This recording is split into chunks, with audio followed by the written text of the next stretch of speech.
you. Well, I want to thank Andy for the kind introduction. I'll be careful what I put on my CV in the future. And I want to thank everyone for the kind invitation to come up for the next couple days and talk a little bit about what do I do, and I'm looking forward to meeting with a whole bunch of people. It'll be a lot of fun. Today we're going to talk a little bit about the work we've done, particularly in deafness and hearing loss, and how that affects cortical plasticity, particularly in the congenitally deaf, and looking at the function of auditory cortex, or what is auditory cortex doing in the absence of normal hearing. So we'll start with our comfort slide of the auditory cortex, which most people are familiar with, of the cerebral cortex.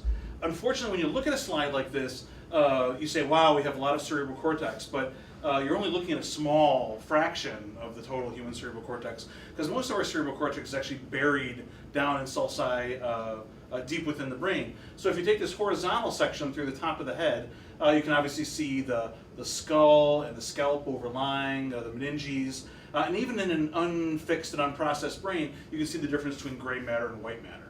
Right? But you have to remember the cerebral cortex is really only this kind of 3 millimeter thick film kind of going up and down all the sulci and gyri around the brain. But if you take the estimates of Ted Jones and Alan Peters and actually lay the entire cerebral cortex flat, right, just kind of an XY sheet, you'd actually come up with something the size of an average small dining room table. Right? So it's actually a huge structure that's compacted into a really small space because it's folded up like a radiator. Another thing we know about the cerebral cortex, obviously, are functional specializations that have been revealed over the last 100 years or so. Both, cytoarchitectonic, functional, connectional, lesion studies. We know that things like visual cortex are located posteriorly back here, or auditory cortex, or somatosensory cortex up here. As a neuroscientist, this is a great thing because it gives us a tool or a map by which to study the brain. But we also know that there's a downside to this, and that small, focal damage of the brain can have devastating functional consequences. Right? You only have to have a small lesion in visual cortex or in somatosensory cortex or motor cortex to have profound impairments in function. So this morning, what we're going to talk about is the whole idea of cortical plasticity. And generally, the definition that I use for cortical plasticity are the changes that occur in the function and organization of the cerebral cortex as a consequence of experience. Right now, experience is a really broad term, right? That can, be learning a new sport, learning a second language, learning how to play a musical instrument, whatever that might be. Okay. For today's discussion, we're going to talk about experience as the presence or absence of a sensory modality, right? Like blindness or deafness, right? How does the brain actually respond to the loss of a normal input? So for most of us, you're probably really comfortable with the whole idea of cortical plasticity as it relates to ocular dominance columns, which is something you learned like in Intro to Psychology or Intro to Neuroscience, right? With the Nobel Prize winning work from Hubel and Wiesel, who in this case were looking at developing monkey brains and did tritiated proline injections or a tritiated amino acid into the eye, and the substance was then taken up, transported anterogravely to the LGN, where it crossed the synapse, then went up to cortex. And then they processed cortex for autoradiography and found pictures like this. Okay, these would be the classic kind of ocular dominance organization of V1, particularly through layer 4. And you can see this nice kind of characteristic zebra stripe pattern, where the white stripes were areas of cortex in receipt from projections from the injected, or the good eye, and the black stripes were areas of visual cortex that were in receipt of projections from the non-injected eye. So you kind of see this 50-50 distribution over the surface of the brain, which is a really cool finding unto itself. But then they took it a step further and actually raised a population of monkeys with one eyelid suture closed. Okay, so the animals were seeing through one eye and not seeing through the other. And after some period of development, they went and injected the open or the good eye. And when that happened, they actually found this pattern down here. Right, where now about 90% of V1 was now in receipt of projections from the open or the good eye. Okay, so this showed a profound amount of cortical plasticity on an anatomical level, right? That this change was permitted to happen. But then obviously they took it even a step further than that, right? And reopened the eye. And if you reopen the eye and then continue to have some period of development, you'll actually find the pattern will shift back to this again. Okay, and you can actually go back and forth between these two configurations until you reach some sort of temporal window, which became known as a critical period. Right? After which you were basically locked in and wouldn't have these shifts after some period of time. Now these studies literally launched like thousands of papers into ocular dominance plasticity, over the past 40 years or so. The only downside of these studies is for a long time it also led us to believe that cortical plasticity was only afforded during development, right? Which we now know isn't true. It is cortical plasticity throughout the lifespan. But it certainly got the ball rolling as far as cortical plasticity. So this was plasticity within a modality, right? We're talking about competition from between the two eyes, so it's within the visual system. This next example is going to be another example of plasticity within a system, but the somatosensory system. So this was work that was done in Mike Merznick's lab at the University of California in San Francisco, where they examined the organization of somatosensory cortex. So here in the owl monkey, you can actually see where the hand representation is laid out over somatosensory cortex with the first, second, third, fourth, and fifth digits. Here's the hand, as you might see it in real life. And here's how it's mapped out on the surface of the brain. The owl monkey is fairly lissencephalic, so everything's kind of out on the surface and exposed. But they have this really nice orderly representation. So they asked the simple question, what would this organization look like after a digit amputation? Right? And the answer is Bueller. Cortical remapping. Cortical remapping, right, exactly. So the answer is, when you remove, in this case, the third digit, what happens is you have an expansion of the representations from the second and the fourth digit into what would normally process information from the missing digit.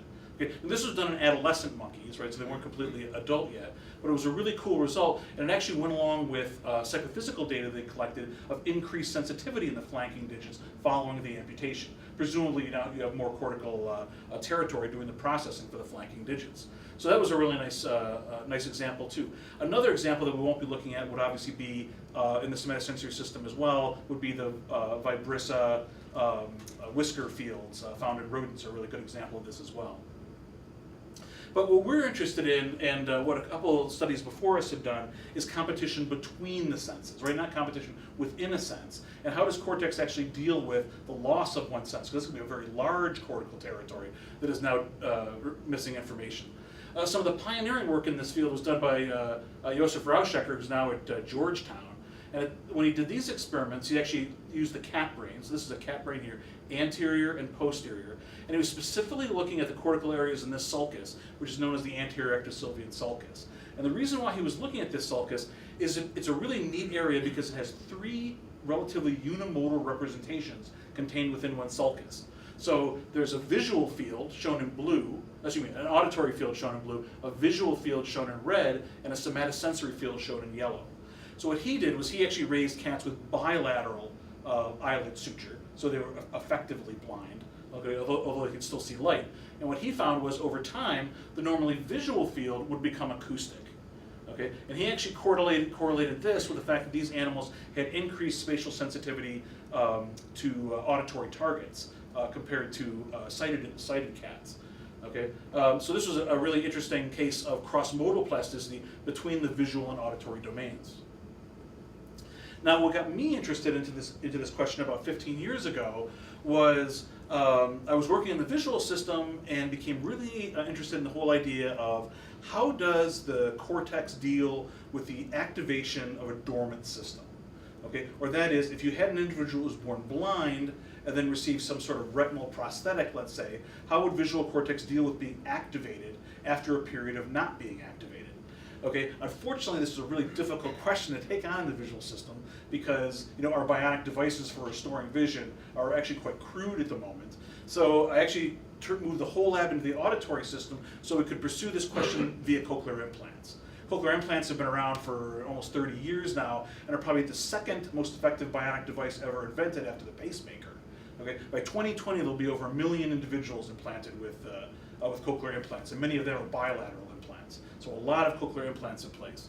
So the idea, or the question here was, if this is a cat brain, right, anterior, posterior, and this is the normal area that's occupied by auditory cortex, what is this huge area of cortex doing when it's not actually receiving input from a normal active cochlea? Okay, and then how does that area actually start to process sound information when it's activated with the cochlear prosthetic? Okay, so the whole idea here is this is auditory cortex shown in yellow, this is visual cortex shown in red. Okay, following hearing loss, you're not going to have any auditory input to this area, and presumably we want to know what sort of visual involvement is this area now making. It's also going to make somatosensory contributions that we're not going to get into today.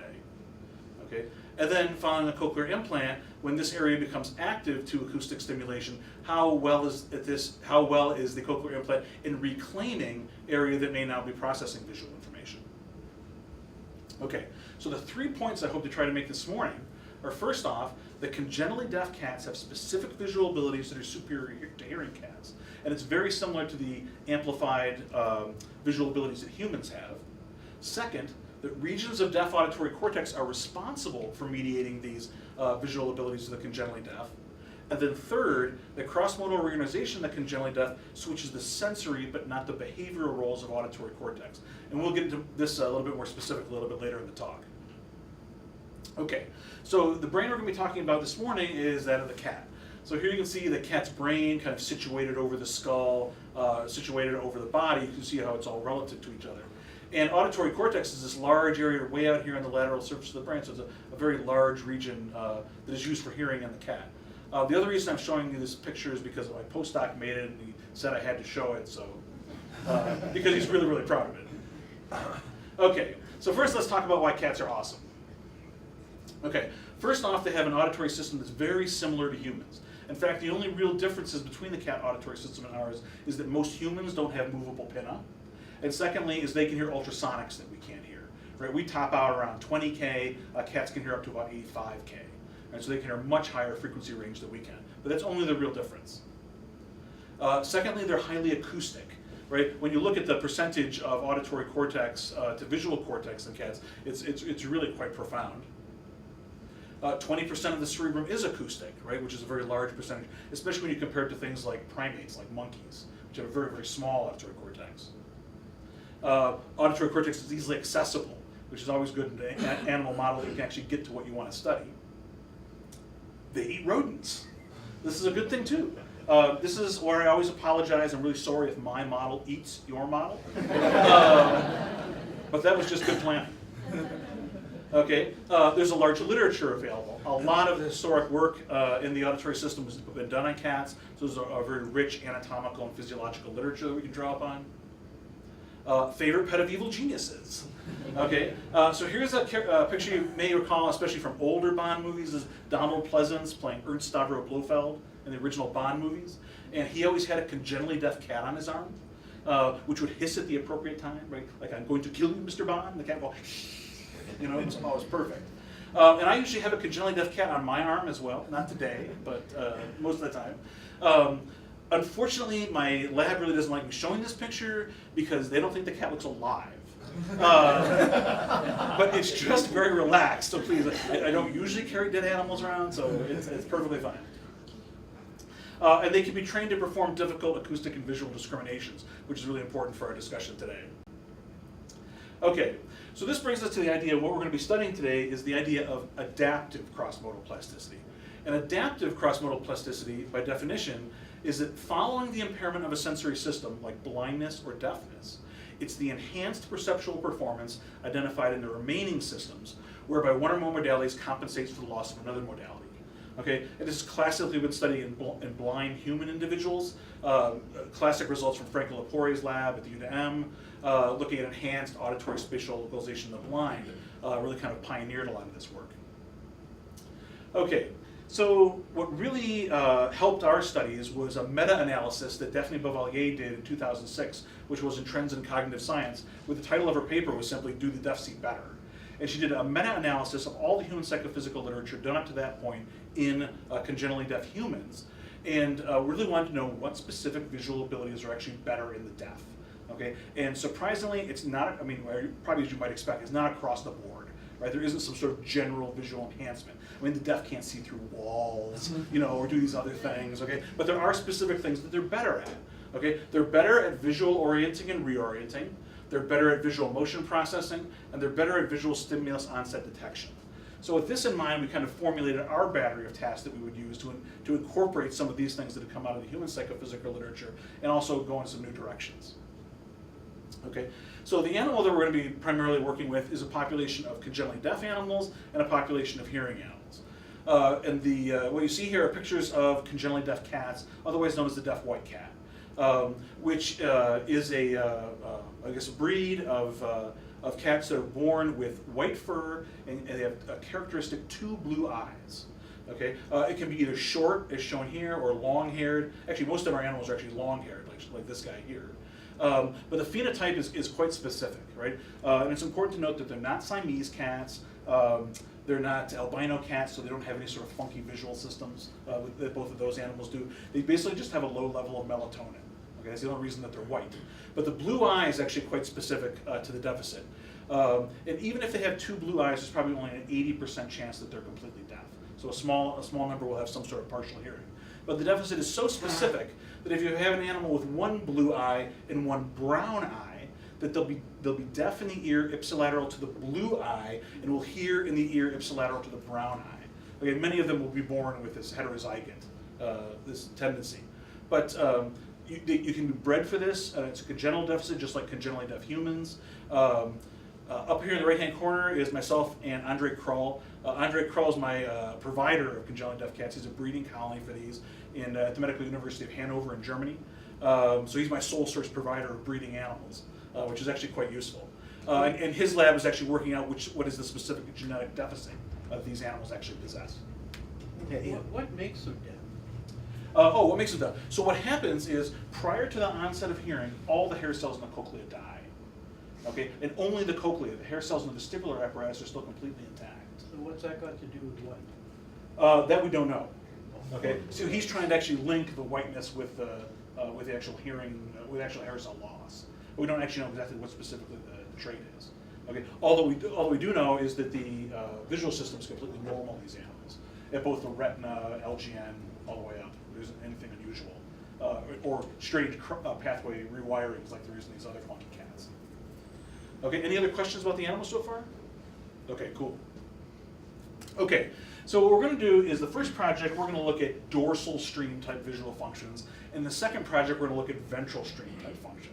Right, so we're going to have a dominance towards where type tasks in the first round of experiments, and then we're going to look at what type tasks in the second experiment. Okay, so for this first study, we're going to look at dorsal stream type functions. The first thing we're going to do is determine what dorsal stream visual abilities are enhanced as a consequence of deafness. And the second part, we're going to determine what role deaf auditory cortex may actually play in mediating these enhanced visual functions. Okay, so the overall experimental approach is, first off, the white cats and the hearing cats are born. At around 1 month of age, we're going to do auditory brainstem responses to confirm deafness or hearing in both populations. After reaching maturity, about 1 year, we're going to start training on this battery of visual tasks. Then we're going to implant cooling loops over desired regions of deaf and hearing auditory cortex to permit their focal reversible deactivation. We'll talk specifically about that in a minute. And then we're going to test all cats on all tasks during deactivation of each locus. And then at the very end, we're going to perform electrophysiological recordings and pathway tracer injections to look at underlying anatomy, perfuse and process the tissue. Right? So from beginning to end, each animal is usually around for 5 to 6 years. Okay, so the first thing we do are auditory brainstem responses. So here you can see these subcutaneous recordings that are made in hearing animals and congenitally deaf animals. The important thing here on the left is we're actually looking at 10 dB to about 85 dB, and you can see the kind of characteristic 5 waves across the auditory system. But then over here with the congenitally deaf cats, we're actually stimulating through individual ears and starting at 95 dB and going up to 125. So you see there's no response at all from either ear in the congenitally deaf animals, but this is a nice, healthy, intact auditory system. Okay, so the first aim is to determine what visual abilities are actually enhanced as a consequence of deafness. So to do this, we're going to psychophysically test both the population of deaf animals and the population of hearing animals on a battery of visual tasks to determine what visual abilities are actually enhanced. So the battery of 7 tasks that we use in this first round were 2 types of acuity, right? Vernier acuity and grading acuity. We looked at orientation discrimination, direction of motion, velocity of motion, detection of movement, and detection across the visual field. Okay, so to cut to the chase, the vast majority of these tasks were the same in both the hearing and the deaf animals, except for 2. And that was the detection of movement and detection across the visual field, which were enhanced in the deaf subjects. So let's look at the data from these 2. Okay, for detection across the visual field, this is done in a orienting type arena, where the animal stands here in the center, its attention is drawn to the illumination of a red LED, and then another red LED is flashed somewhere out here in the periphery. The animal turns towards the novel stimulus, approaches it, and receives a food reward from below. On the right here is a polar plot, like you're looking down upon the apparatus, with the animal standing here, and the length of each line is showing percent correct to each one of the tested positions, which is every 15 degrees. The length of the green lines shows performance of the hearing animals, and the length of the red extensions shows how much better the deaf animals did. So you can specifically see here, especially for these peripheral positions, 60, 75, 90 degrees, how much better the deaf animals did. We didn't see any difference between the left or right hemifield, so if we collapse across and just look at eccentricity, you'll see here from 0 to 90, the height of the green bars is percent correct for the hearing animals, and the height of the red bars is percent correct for the deaf animals. So specifically out in those peripheral locations, 60, 75, 90 degrees, the deaf animals were performing significantly better than the hearing animals. For the other task, which is detection of movement, this was done in a two alternative force choice apparatus, where the animal stands here, puts its head through a hole, there are two nose press keys, and then they see a stimulus here on the left and a stimulus here on the right, and they're rewarded, in this case, they're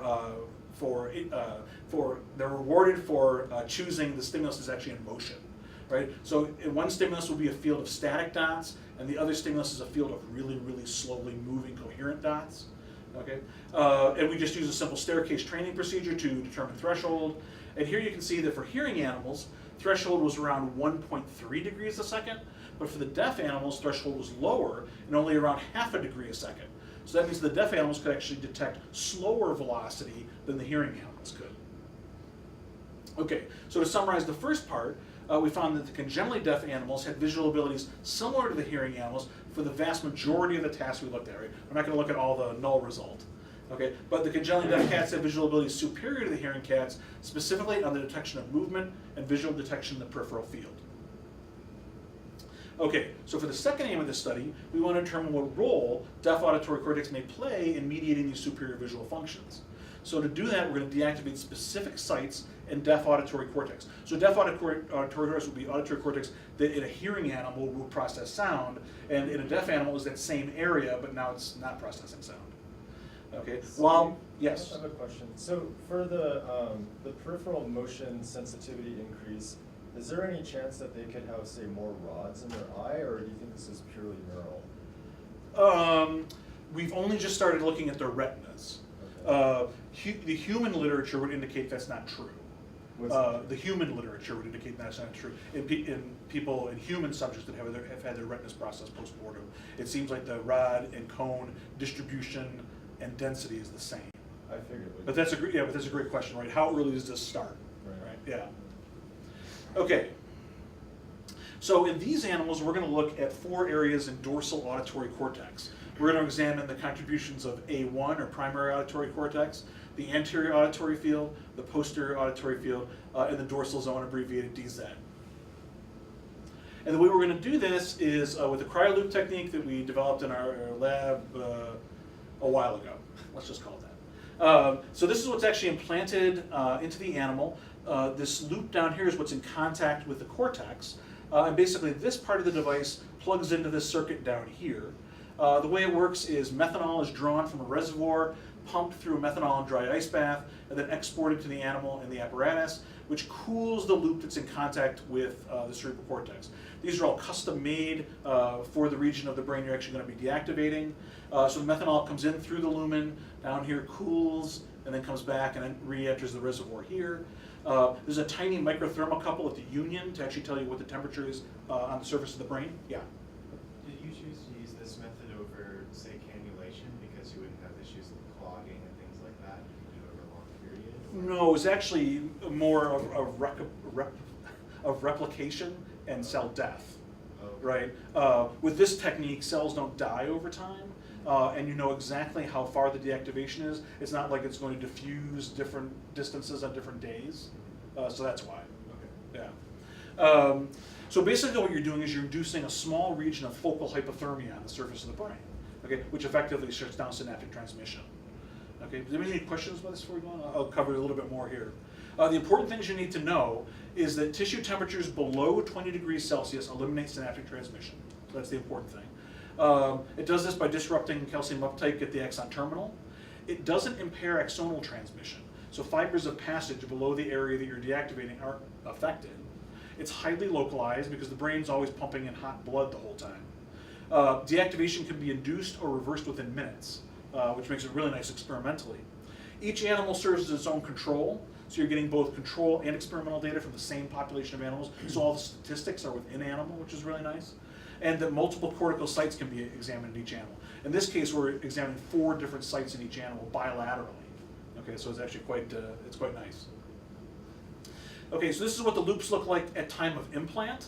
So here's the edge of the craniotomy here. This is the surface of auditory cortex shown below. These would be one each of the 4 loops over AAF, primary auditory cortex, the posterior auditory field, the dorsal zone up here. You see a copper-colored wire coming out. This is what's actually monitoring the temperature of the loop, shown here at this kind of solder point between the union of the inflow and outflow. Yeah, so it works out quite well.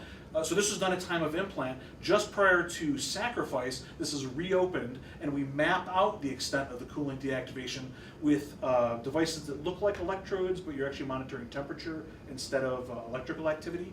And from that, you can get maps that look like this. So these are those exact same 4 loops that we saw before. Each one of these dots is one of the electrode penetrations, which is the center of each one of these polygons.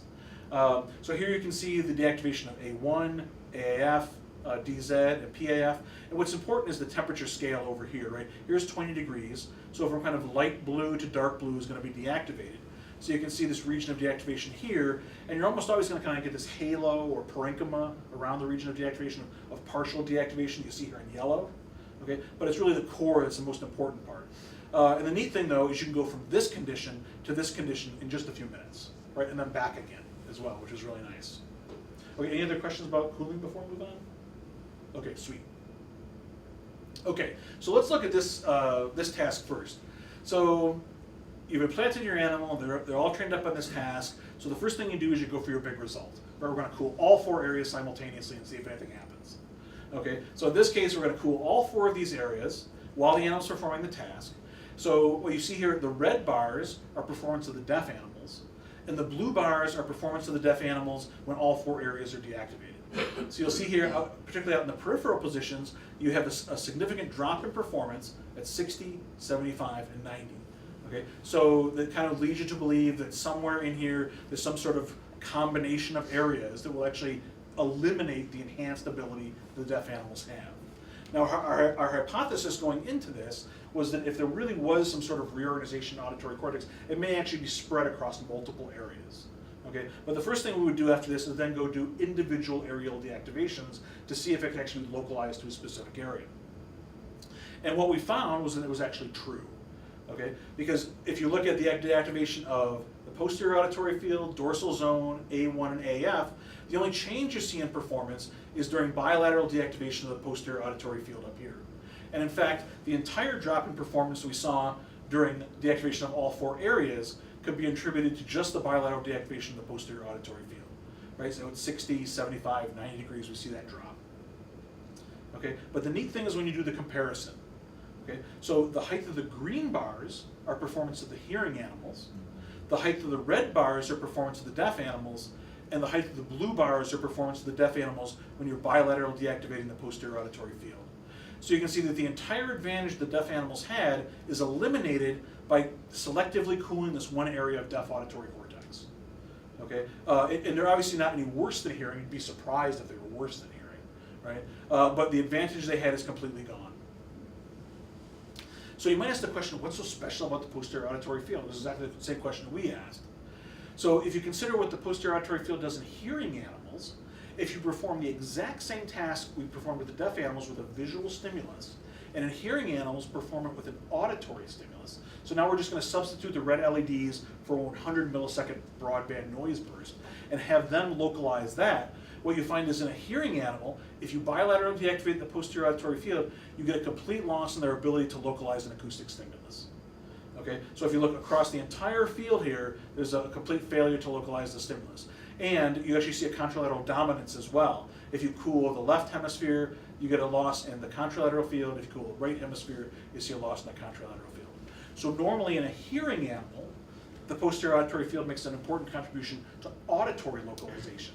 And what we're finding in the deaf animals is now it's making an important contribution to visual localization. So it seems to maintain the same type of behavior, and that is localization of a stimulus, but now we're switching one modality for another. Okay, now what about the other task? What about detection of movement? Well, we do the exact same thing again, right? We're going to go for the big result first, deactivate all 4 areas simultaneously, and what you find is this is threshold for the deaf animals, and this is threshold for the deaf animals when you deactivate all 4 areas together.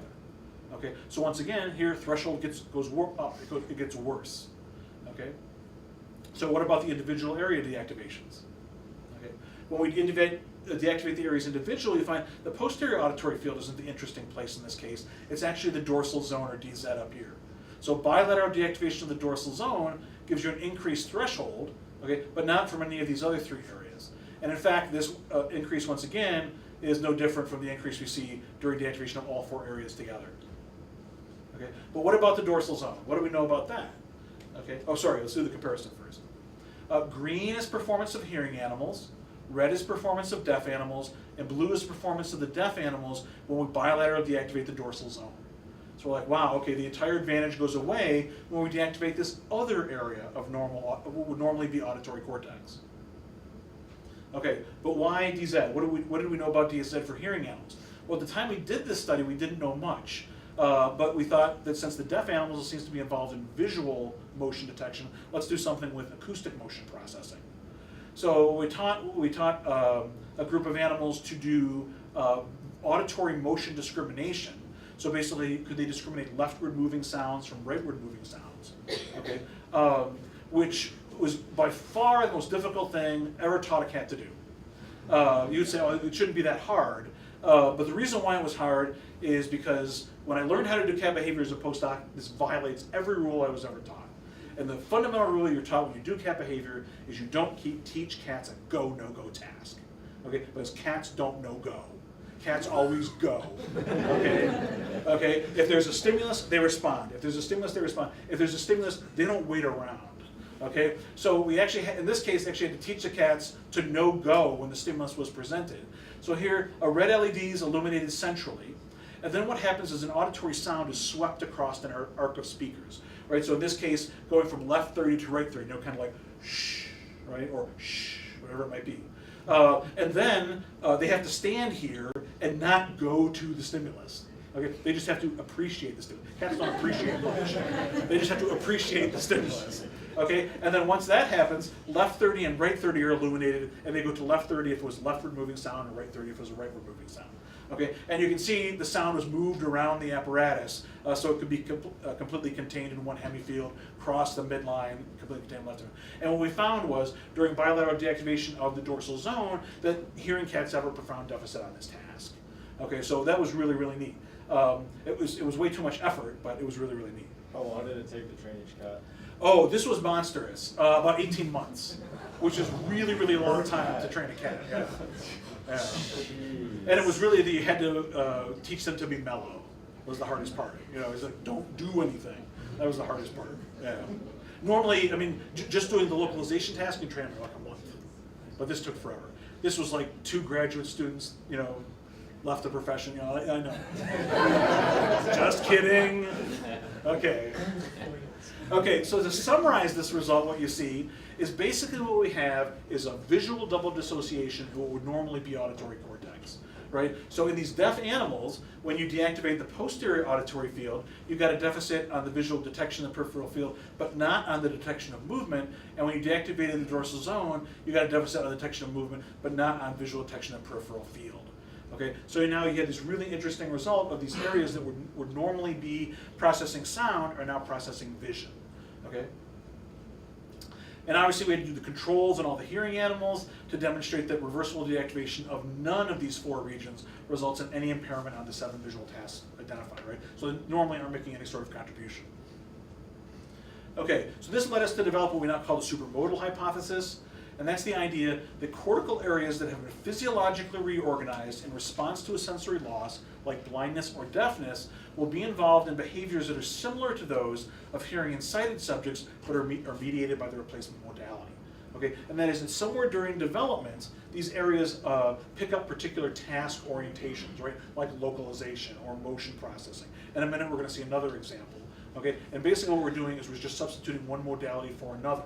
Okay, we don't know how early in development you can actually mess around with the task organization of the cerebral cortex, but it certainly seems that very, very early in development, the cerebral cortex takes on a task-based organization. Okay, so in the second experiment we'd like to look at are specifically these areas here of the presumptive ventral processing stream and auditory cortex of the cat. So this would be the what pathway in cat auditory cortex, starting out from A1, going through A2, down to temporal and insular areas. Okay, so for these, we're doing the exact same procedures we did last time. First off, we're going to determine if the learning or recall of any visual discriminations are enhanced as a consequence of deafness. And then we're going to determine what role deaf auditory cortex may play in mediating these superior cognitive functions. Okay, exact same procedure as before, right? The animals are going to be born, we're going to confirm deafness, but then we're going to train them on the learning and recall of different visual discriminations. Then we're going to implant cooling loops, test them on all these discriminations, and then perform electrophysiology and pathway tracer injections. Okay, so aim 1 is going to be to determine if the learning or recall of any visual discriminations are enhanced as a consequence of deafness. So to do this, we're going to test both the deaf and the hearing cats on a battery of visual discriminations to ascertain if the learning or recall are actually enhanced as a consequence of deafness. Okay, so the 7 different types of discriminations we did with these animals were all done in a 2 alternative force choice apparatus, where they were presented with 2 novel patterns. Okay, either simple patterns, complex patterns, 3-dimensional junk objects that were simple or junk, natural scenes, and then conspecific faces and human faces. So obviously they're conspecific, this would be cat versus cat. Okay, and they're all done here, and basically the animals had to demonstrate criterion performance, which was 92% correct on 2 consecutive days.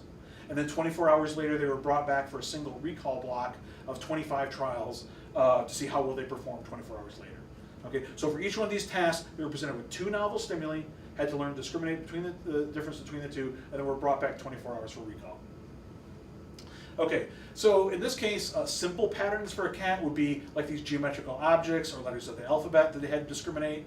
More complex would be overlying patterns or some sort of surround, basically anything to distract away from the other patterns.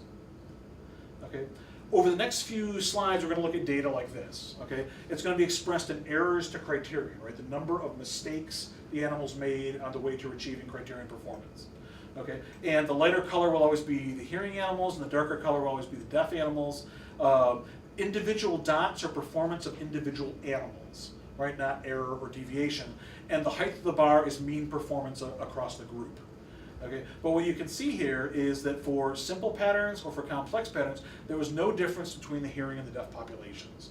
Okay, so typically, 40 errors to criterion was pretty normal to learn to tell the difference between 2 patterns. And in this case, A to D would be these patterns A to D here, and for the complex A to E here are these down here. Okay, for each one. But the take-home story was that there was no difference in learning.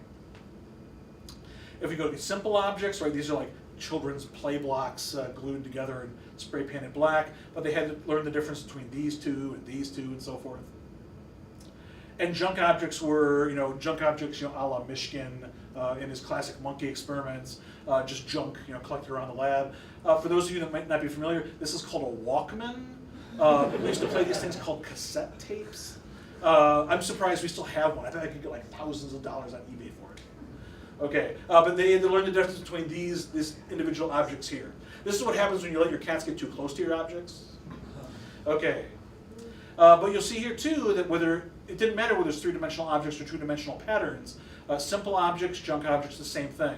It's just that errors to criterion tended to be lower for 3-dimensional objects versus 2-dimensional patterns. But between the 2 groups, everything was the same. And the same with natural scenes. So these would be pictures from like calendars and so forth, beach scenes, forest scenes, whatever. That's your last conference trip. That's Oh, calendar. This is called the Winter Conference on Neuroplasticity. I highly recommend it. We go to a different Caribbean island every winter. It's really, really great. It's WCNP. Just Google it. It's run out of the U of T. It's really cool. Okay. Everyone's going to go next to the tree. No, go to Fernie too. That's a really great meeting too. Okay. For natural scenes for learning, right? You see the exact same thing here. It doesn't matter. Did you get that out of my CV too? Okay.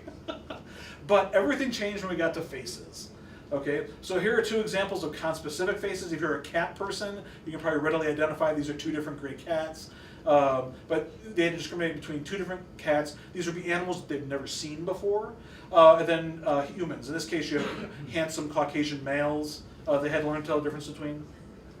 Okay, but the neat thing here is when they had to learn novel conspecific faces or novel human faces, the deaf cats significantly outperformed the hearing animals. Okay, generally in about half the areas to criterion that you would see for the hearing population. Okay, so this was really prominent, and no matter what faces we presented, this was pretty characteristic. The neat thing though was, if you gave them inverted faces, there was no effect. Okay, the effect was only in place when you presented things in biologically appropriate positions. Okay, if you flipped them over, it seemed like they just treated the faces as if they were just any other object, and there was no difference between the faces for the hearing and the deaf group. Does everybody get that? That was unexpected, I would say, but that was pretty cool. Okay.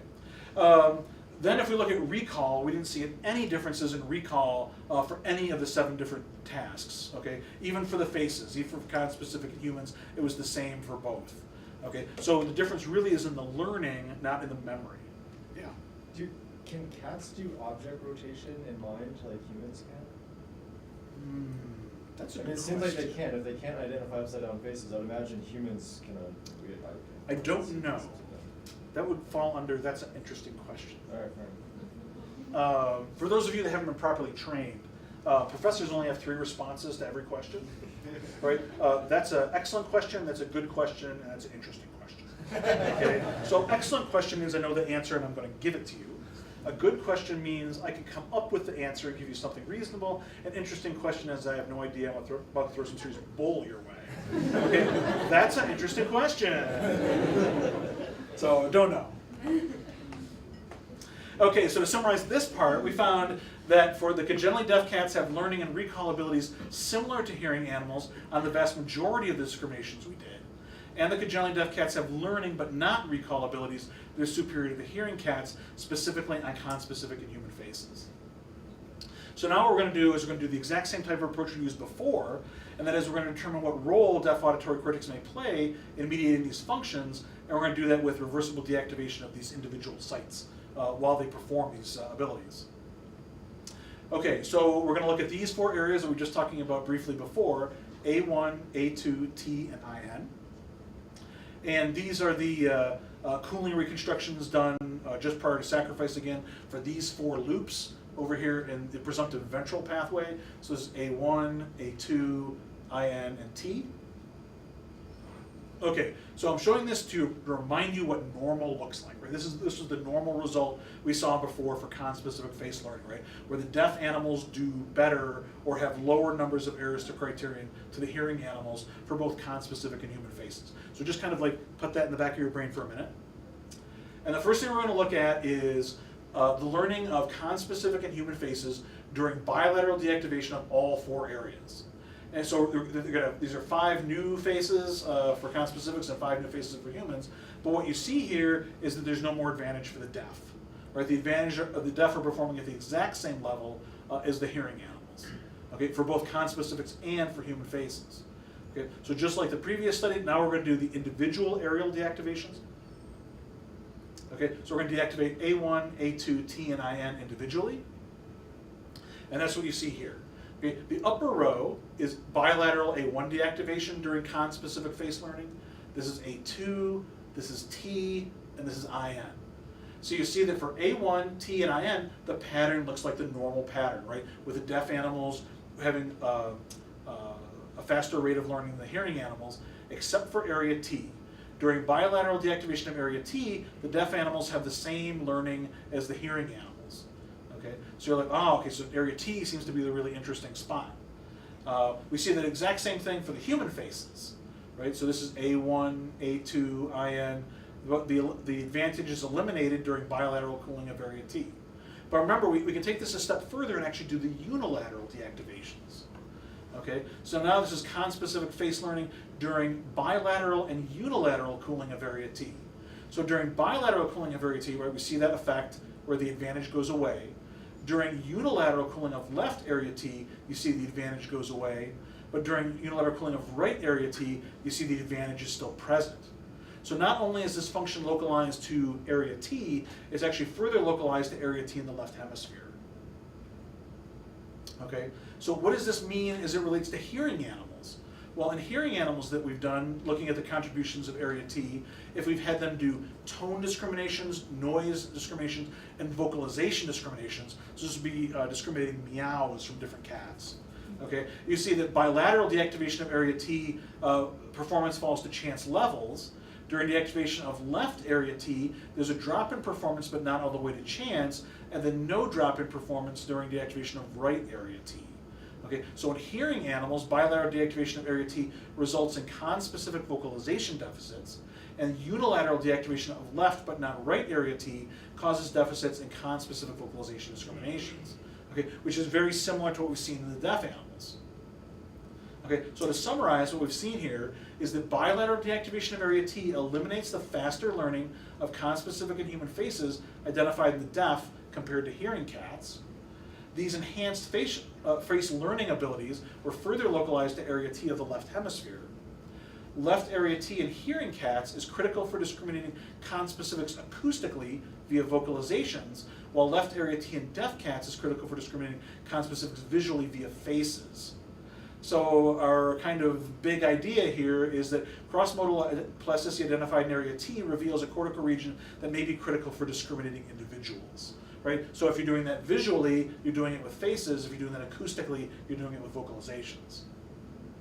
Okay, so to put this all together, okay, if we look at the deactivations we did with the posterior auditory field, we found that in the hearing animals, it made a contribution to acoustic localization.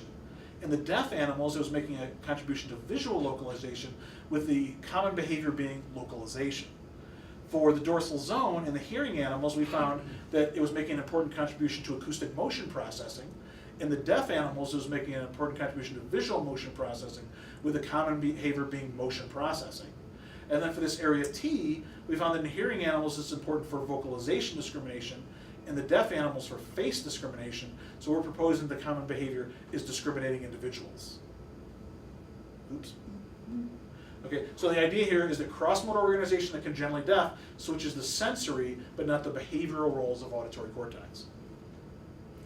Okay, so this is how things look like in a hearing animal with these 13 auditory areas normally contributing to auditory processing.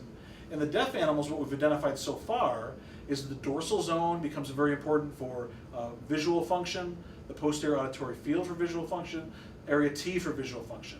We've also identified that the field of the anterior sylvian sulcus becomes cross-modally reorganized for auditory contributions, and that the anterior auditory field is critical for somatosensory functions. This area becomes a very profound tactile processor when you record from here. And it's probably not surprising considering this is somatosensory cortex right here.